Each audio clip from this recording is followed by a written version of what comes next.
Our story begins with a man who lived and died as a nobody, but fate had other plans. Given a second chance, he awakens in the body of a nobleman, inheriting a crumbling land plagued by corruption, famine, and enemies lurking in the shadows. Armed with the wisdom of his past life, he sets out to reshape his territory, building an army, advancing industry, and forging a kingdom that defies all expectations. It all starts in a hospital where a doctor urgently calls for help, instructing the team to put a patient on a ventilator. That patient is Jin Leshan. His chest rises and falls erratically, his heart pounding like a drum on the verge of breaking. For 20 years, Jin dedicated himself to industrial mechanical design, pouring his life into his work. But all he got in return was disappointment and loneliness. His relentless drive finally pushed him too far, shattering his mental and physical health. Since birth, tragedy followed him. A car accident took his parents, leaving him to grow up as an orphan.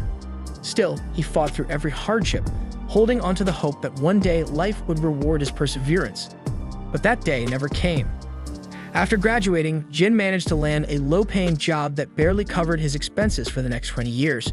His personal life was just as empty. He had never experienced the warmth of companionship, not even something as simple as holding someone's hand.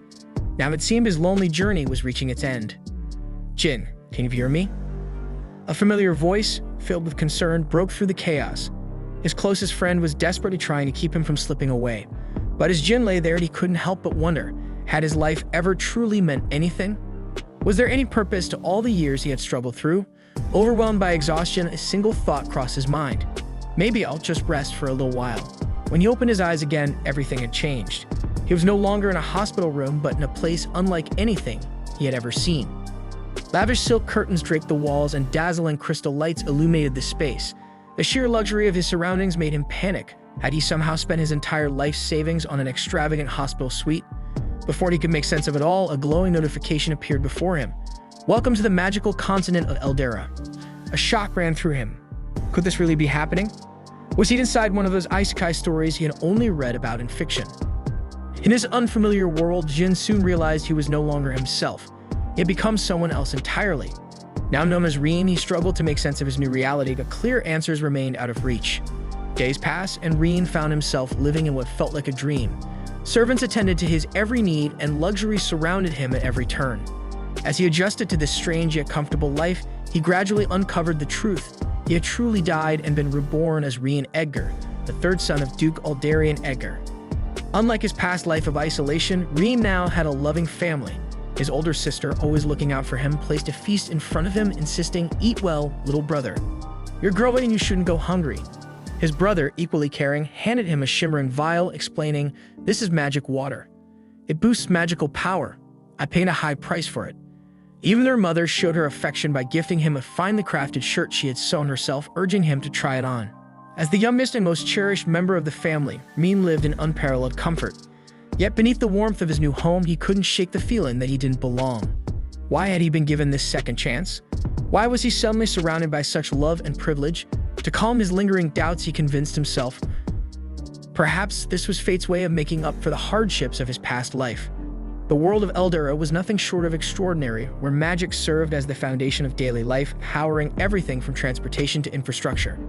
At the heart of the continent stood the mighty Caradorial Empire, the largest human nation, home to a diverse mix of races, including elves and dwarves. The Edgar family, to which Reen now belonged, held immense power, ruling over a vast domain spanning 300,000 square kilometers. Their lands were rich and fertile, dotted with thriving fields and anchored by a grand castle. Over 1 million people lived under their rule, ensuring that as a noble, Reen never lacked for anything: fine clothes, exquisite meals, even a personal maid at his service. Yet despite the wealth and privilege, Reen couldn't escape his past. Every time he gazed into a mirror, he didn't see a noble's face, he saw Jin's. The man he used to be still lingered in his reflection, a ghost of a life he had left behind. One day, his quiet contemplation was interrupted by Leah, a bright and cheerful maid. With a polite smile, she informed him, "Your father wishes to see you." Without delay, she led him to the study, where Duke Aldarian sat engrossed in reports from across their lands. Reen approached with the grace expected of a noble and greeted his father respectfully, waiting for him to speak. The Duke's gaze was sharp, his voice firm as he finally asked, "Do you know why I've called you here?" A sense of unease settled in Reen's chest. He had no idea what was coming, but he kept his voice steady as he softly replied, "No, father, I don't." Duke Aldarian leaned back in his chair, his stern expression softening just a little. "Reen, you've reached the age where you should start managing your own territory. Have you thought about where you'd like it to be?" Reen was caught off guard. The idea of ruling over land had never even crossed his mind. Confused, he hesitated before asking if he was really expected to inherit a territory. Aldarion let out a sigh at his son's lack of awareness. He explained that it was tradition for nobles of Reen's age to take charge of their own lands. Standing up, the Duke walked over to a large map pinned to the wall. "Your land will be in the northwest," he stated, pointing to a section of the map. "It's relatively safe, but there's a major problem. The region lacks mages, which has made food production an ongoing struggle." His voice grew heavier as he continued. "For now, our territory is stable, but the Caradorial Empire is growing weaker. Its future is uncertain." Reen silently agreed. The royal family was losing its grip, and the Empire's political system was falling apart. Corruption and hidden rivalries fueled constant conflicts between noble houses, turning the Empire into a battlefield of schemes and power struggles. Since his rebirth, Reen had experienced love and care like never before. The warmth of his new family was something he had never known in his past life. That love alone gave him a reason to fight. He had been given a second chance, and he was determined to protect those who truly cared for him. Watching his son lost in thought, Duke Aldarion felt a twinge of concern. Was he placing too much pressure on Reen? Wanting to ease the weight of responsibility, he reassured him, "You're not alone in this. You have your brother, your sister, and me. We will always support you." But Reen's mind was already racing. A spark of determination lit up his eyes as he turned to his father with a serious expression. "If I can solve the food supply problem, will that make our territory more secure?" he asked. Aldarion smiled at his son's enthusiasm, but knew his approach was too straightforward. "It's not that simple," he cautioned. "Fixing the food crisis isn't just about effort. It takes careful planning and gradual progress." However, Reen wasn't thinking in simple terms. He was drawing from the vast knowledge of human civilization, built through centuries of industrial revolutions. Without hesitation, he met his father's gaze and declared with confidence, "I'll take full responsibility for solving the food crisis." And so his journey began. His new home was Aisling City, a remote yet promising land filled with both opportunities and dangers. To the north, the territory of Grand Duke Ryan loomed, a sworn enemy. To the west, the mysterious lands of the elves remained an enigma. And to the south, the vast, uncharted ocean stretched endlessly, hiding secrets yet to be uncovered. Aisling City's location had made it a frequent battleground over the years, leaving once fertile lands barren, resources drained, and its population dangerously low. As Reen's carriage moved steadily toward his new home, he buried himself in documents detailing the state of his territory. Sitting across from him, Leah, his ever-loyal companion, watched him closely, worry evident in her eyes. Reen understood her concern. Reviving the land wouldn't be easy. If he wanted to rebuild Aisling City, he needed people. A strong workforce was the foundation of any industrial revolution, and without one, progress would be impossible. He knew the road ahead would be difficult, but he had faith in his abilities. Fortunately, he wasn't starting from nothing. Among his greatest assets was a unique skill granted to him by the system, Human Resource Scan. This ability allowed him to instantly assess a person's potential, making it easier to identify talent. He had already tested it on his family, giving him a solid grasp of the world's talent standards. His first goal upon reaching Aisling City was clear: find gifted individuals who could help him rebuild the territory. Meanwhile, Leah silently recalled Duke Aldarion's parting words to her: "Support Reen and make sure he doesn't cause chaos." She sighed, casting a glance at her young master. "Please don't make a mess of things," she thought to herself, hoping Reen wouldn't turn the city upside down before he even got started. In Aisling City, tension filled the air within the city lord's residence. A nervous official hurriedly reported that Duke Aldarion's youngest son would be arriving soon. He suggested taking action before Reen could establish himself, but the masked man seated across from him remained unfazed. With a cold, calculated tone, he ordered them to wait for further instructions, forbidding anyone from making a move against Reen for now. Despite his composed exterior, anger simmered beneath his words as he spoke of making Aldarion pay for past grievances. Meanwhile, a blonde-haired man in the room was far less composed.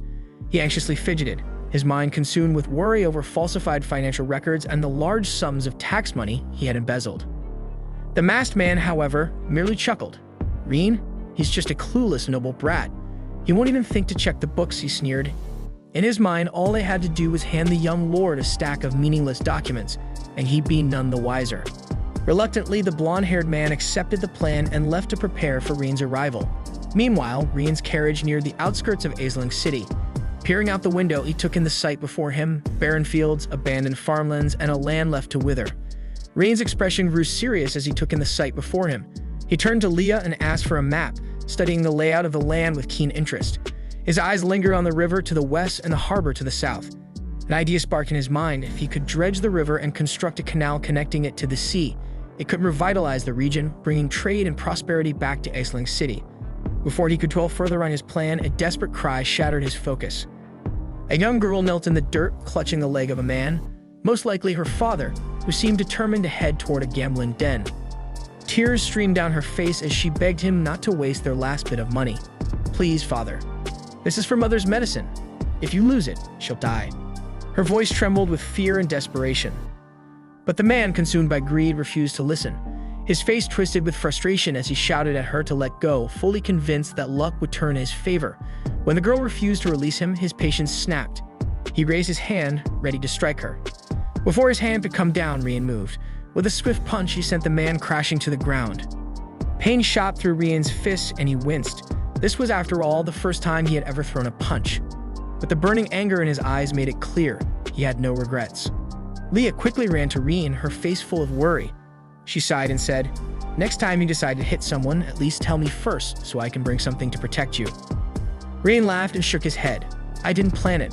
It just happened in the moment." He then turned toward the man lying on the ground. "Leah, check on the girl. I'll deal with him." The gambler held his face, looking up at Rian in shock. But Rian's eyes were cold and filled with anger. "You took money meant for your family just to waste it on gambling. And you even tried to hit your own daughter?" The man frowned and snapped back. "Who do you think you were to tell me what to do?" Rian stepped closer, his presence suddenly intimidating. "Who I am doesn't matter. But listen carefully. If I ever see you near a gambling den again, you'll regret it." Rian's firm voice and sharp glare made the man freeze in fear. His face turned pale as he stuttered an apology, swearing to stay away from gambling. Without another word, he turned and ran as fast as he could. Feeling satisfied with how he handled the situation, Rian turned to the girl, who stood frozen in shock. Worried, he gently asked, "Are you okay?" Then he activated his system to check her condition. The girl named Lillian quickly bowed her head, her voice full of gratitude. "Thank you. If I had lost that money, I wouldn't have been able to save my mother." As Rian glanced at the system screen, something caught his attention. Most of her stats were average, but one thing stood out. She got a natural talent for agriculture and harvesting. Seeing this hidden potential, Rian made a quick decision. He would recruit her to help restore the land. With a warm smile, he guessed that she was on her way to find a doctor for her mother. "We're heading into the city too. Why don't you come with us?" he offered. Lillian hesitated, glancing at the carriage. "I don't want to dirty it," she said softly. Rian chuckled and shook his head. "It's just a carriage, just some wooden planks nailed together. There's no such thing as clean or dirty when it comes to transportation." Reassured by his words, Lillian nodded, ready to join them. But before they continued, Rian's expression suddenly turned serious. "Tell me something. Why is there a gambling den in a place where people are already struggling to survive?" Rian thought about the struggles this region had recently faced. Last autumn, soldiers under Grand Duke Ryan had attacked, causing heavy losses. Then in early spring, massive floods swept through, leaving the people barely able to survive. The streets of Aisling City still bore the scars of these disasters. Beggars lined the roads and hopelessness filled the air.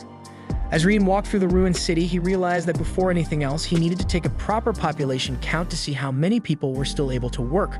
But first, he had to visit the city lord's estate to check the reserve funds and figure out how much could be used to rebuild the infrastructure.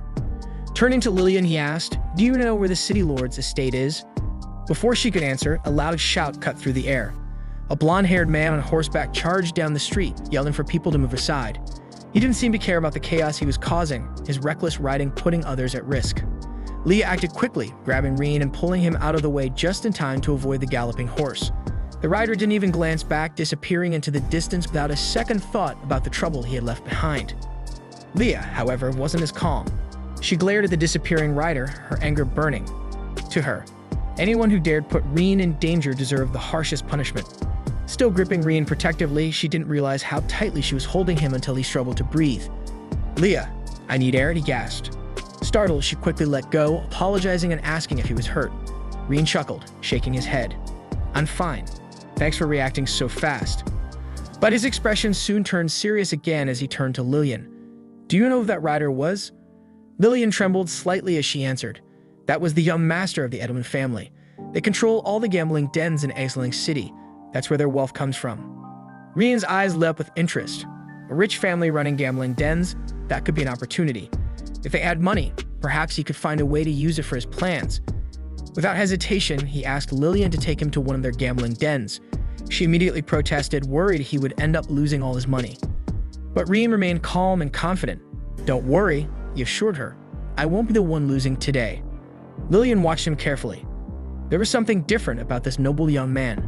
Who exactly was he?